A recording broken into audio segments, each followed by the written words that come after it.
वालेकुम जी। मैं बहुत गरीब औरत हाँ। मेरे छोटे छोटे बच्चे ने, बेटियां जवान ने, बेटे छोटे ने। एक है बच्चा, एक इस तो वड्डा है। 9 साल हो गए ने मेरे मेरे नूं फालज होया। साडा कोई वाली वारस नहीं रब तो है, ठीक है। ये तुहाडे कनीशन सामने ना बोल सकते ने ना चल सकते ने। ये बड़े खुददार इंसान सन।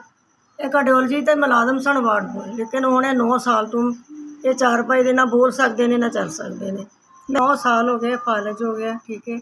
मेरे कल्ली ते घर दा सारी जिम्मेदारी है, लिहाजा मेरे च भी हुण ओह जान नहीं हैगी कि मैं घर चला सकां। तुहाडी मेहरबानी, मैं वाकई बहुत परेशान।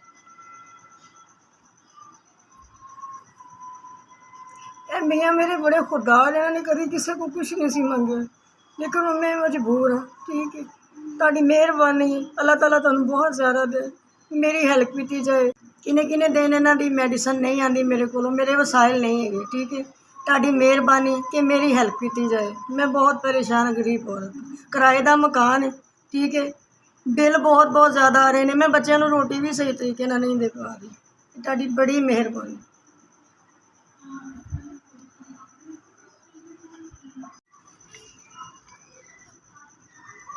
ਇਹ 6000 रुपया SVS ਅਦਾਰੇ ने सानू दिता गरीबों को, ठीक है। तुहाडी बहुत बहुत मेहरबानी। अल्लाह इस अदारे नूं बहुत ज़्यादा तरक्कियां दे, बुलंदियां देवे, ठीक है। ये हर गरीब की, जिस तरह इन्होंने मेरी हैल्प की है, ये सब की हैल्प कर।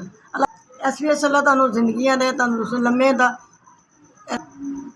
SVS अल्लाह मियाँ तुहानूं कामयाबियां देवे। अल्लाह ताला तुहानूं बहुत ज़्यादा तरक्कियां देवे, जिस तरह तुसीं मेरी हैल्प की।